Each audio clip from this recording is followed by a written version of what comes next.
Good morning students. आज का हमारा टॉपिक है relative reactivity of aldehyde and ketone. ठीक है, तो हमें रिएक्टिविटी देखनी है एल्डिहाइड की एंड कीटोन की। इसमें भी आप टू कैटेगरीज पढ़ोगे। टू कैटेगरीज में आपको क्या पढ़ना है कि एल्डिहाइड एंड कीटोन हमारे टू टाइप्स के होते हैं। एक होता है aliphatic and other is aromatic. तो हम पहले एलिफेटिक की देखेंगे और रिएक्टिविटी देन हम एरोमेटिक की देखेंगे। ठीक है, तो पहले आपको एलिफेटिक एल्डिहाइड एंड कीटोन की रिएक्टिविटी देखना है। एल्डिहाइड एंड कीटोन, उसमें भी आप जो सबसे पहला आपका जो फैक्टर होएगा वो होता है इंडक्टिव इफेक्ट। ठीक है, आपको पहले इंडक्टिव इफेक्ट के बारे में पढ़ना है, देन हम किसके बारे में पढ़ेंगे, स्टेरिक फैक्टर। ठीक है, तो इंडक्टिव इफेक्ट हमें पता है, ये हम 11th क्लास में पढ़ के आए हैं, बट फिर भी आपको एक्सप्लेन कर देते हैं एक बार। इंडक्टिव इफेक्ट टू टाइप का होता है, एक होता है minus I, other is plus I. Minus I means electron withdrawing group. ठीक है, जो इलेक्ट्रॉन्स को विड्रॉ करते हैं। Then other is plus I. Plus I inductive effect का मतलब क्या हुआ, जो इलेक्ट्रॉन को डोनेट करेंगे, it means electron donating group. ठीक है, तो यहाँ पे क्या है, जो आपका इंडक्टिव इफेक्ट को अगर हम पहले एक्सप्लेन करें कि वो एल्डिहाइड और कीटोन की रिएक्टिविटी को इंक्रीज करेगा या डिक्रीज करेगा, तो सबसे पहले हम देखते हैं जो हमारा सिंपल एल्डिहाइड होता है वो होता है हमारा फॉर्मल एल्डिहाइड। ठीक है, वो ऐसे होता है, इसका नाम हो गया हमारा फॉर्मल्डिहाइड। फॉर्मल एल्डिहाइड, आपको पता है कार्बोनिल ग्रुप में जो कार्बन है उसके ऊपर पार्शियली पॉजिटिव चार्ज होता है और ऑक्सीजन के ऊपर क्या होता है, पार्शियली नेगेटिव चार्ज। और हमें ये पता है रिएक्टिविटी में भी क्या होता है, एल्डिहाइड है जो आपके जो रिएक्शंस देता है वो कौन सी देता है, न्यूक्लियोफिलिक एडिशन रिएक्शन होती है। ठीक है, तो न्यूक्लियोफिलिक एडिशन रिएक्शन होना है और कार्बन पे होना है, तो इसलिए हमारा जो कार्बन है वो कैसा होना चाहिए, आपका इलेक्ट्रोफिलिक होना चाहिए नेचर में। इलेक्ट्रोफिलिक का मतलब कि ये इलेक्ट्रॉन लविंग है, इट मीन्स खुद कैसा है, इलेक्ट्रो पॉजिटिव होता है। ठीक है, तो जो भी आपका जो आप ऐसा ग्रुप लगाओगे कार्बन के ऊपर जो इस पॉजिटिव चार्ज को क्या करेगा, इंटेंसिफाई करेगा। ठीक है, तो वो तो आपका क्या हो जाएगा आपके लिए, मतलब कि वो तो रिएक्टिविटी इंक्रीज करेगा, और जो इस पॉजिटिव चार्ज को डिमिनिश करेगा, मतलब कि इसको कैंसल आउट कर रहा है, इसको मतलब कि खत्म कर रहा है, तो उस चीज की रिएक्टिविटी को डिक्रीज करेगा। अगर हमने यहाँ पे हाइड्रोजन ग्रुप लगाए हुए हैं, ठीक है, पता है आपको हाइड्रोजन की इलेक्ट्रोनेगेटिविटी क्या होती है, मतलब इतना इफेक्ट नहीं डालती कार्बन के ऊपर। यहाँ पे क्या हो जाएगा, जो कार्बन है वो इलेक्ट्रोफिलिक है नेचर में। बट अगर हम एक H को यहाँ से रिप्लेस कर दे किससे, मिथाइल ग्रुप से, CH3 से, देन आपका क्या हो जाएगा, फिर आपका जो कंपाउंड बना है दिस इज एसिटिल्डिहाइड।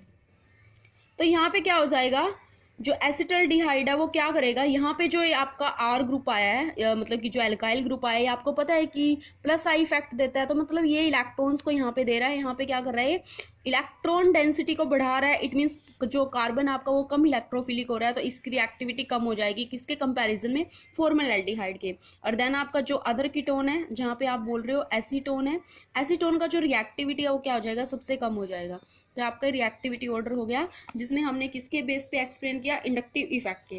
सेकंड जो आपका फैक्टर है वो आपका क्या फैक्टर है, वो आपका स्टेरिक फैक्टर। स्टेरिक फैक्टर को आप क्या बोल सकते हो कि क्राउडिंग फैक्टर भी हम इसको बोलते हैं। ठीक है, कि अगर कार्बन के सराउंडिंग में ज्यादा क्राउड है तो उसकी रिएक्टिविटी क्या हो जाएगी, कम हो जाएगी। ठीक है, वो उसको रिएक्ट नहीं करने दे रहा है, उसकी जो न्यूक्लियोफिलिक एडिशन रिएक्शन आपका एल्डिहाइड और कीटोन दे रहा है उसको क्या हो जाएगा, वो डिफिकल्ट हो जाएगा due to the steric hindrance की वजह से।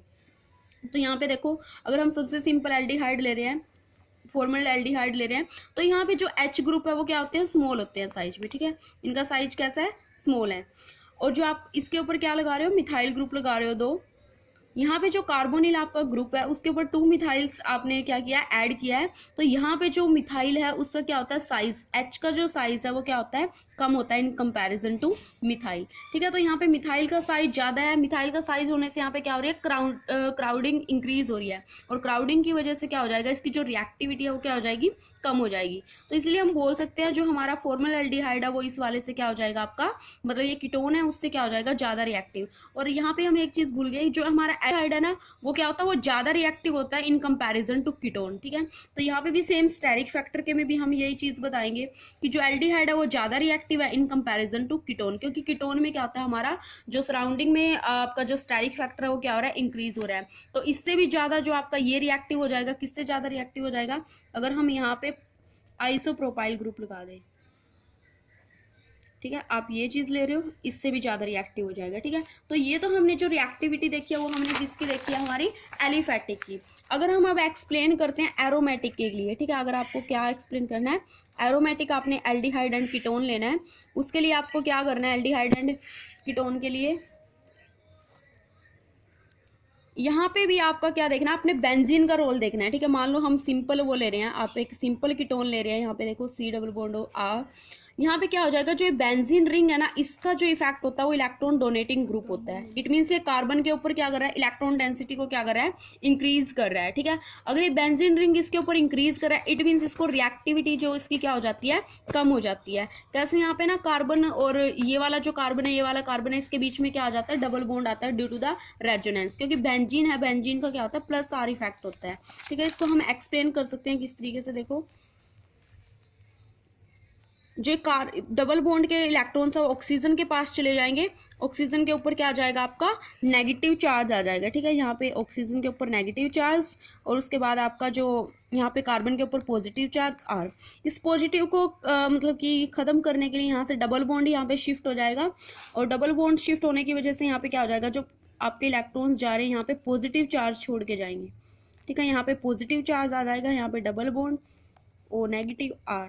अब ये क्या हो जाएगा, ये वाला जो बॉन्ड है ये शिफ्ट हो जाएगा, मीन्स आपका जो पॉजिटिव चार्ज अब यहाँ पे शिफ्ट हो गया है, और यहाँ पे आपका CO नेगेटिव R। देन ये क्या, अभी यहाँ पे क्या हो जाएगा, जो ये वाला बॉन्ड है यहाँ पे शिफ्ट हो जाएगा, और आपका जो पॉजिटिव चार्ज है वो इस वाले कार्बन पे आ जाएगा, ठीक है। तो इस तरीके से हमारे क्या बन रहे हैं, रेजोनेटिंग स्ट्रक्चर बन रहे हैं। तो यहाँ से क्या हो रहा है, आपका जो कार्बन है, कार्बन के ऊपर इलेक्ट्रॉन डेंसिटी बढ़ रही है, इट मीन्स उसकी रिएक्टिविटी क्या हो रही है, कम हो रही है, ठीक है। तो आपने ये चीज़ देख लिया। अब हम क्या देख सकते हैं, जो एरोमेटिक एल्डिहाइड और कीटोन है उसमें भी आपका क्या होता है, एल्डिहाइड ज़्यादा रिएक्टिव है, इट मीन्स बेंजोल एल्डिहाइड सबसे ज़्यादा रिएक्टिव होगा, ठीक है। उसके बाद आपका क्या हो जाएगा, एसिटोफिनोन, जिसको हम स्ट्रक्चर ये होता है, देन आपका ये, और उसके बाद बेंजोफिनोन, बेंजोफिनोन ये चीज़, ये हमारा रिएक्टिविटी ऑर्डर हो जाएगा, ठीक है। तो हमने रिएक्टिविटी के बारे में देख लिया। नेक्स्ट लेक्चर में हम क्या डिस्कस करेंगे, इसकी न्यूक्लियोफिलिक एडिशन रिएक्शन के बारे में डिस्कस करेंगे, ठीक है। तो आज के लिए इतना ही, आगे हम कल डिस्कस करेंगे। Okay, thank you.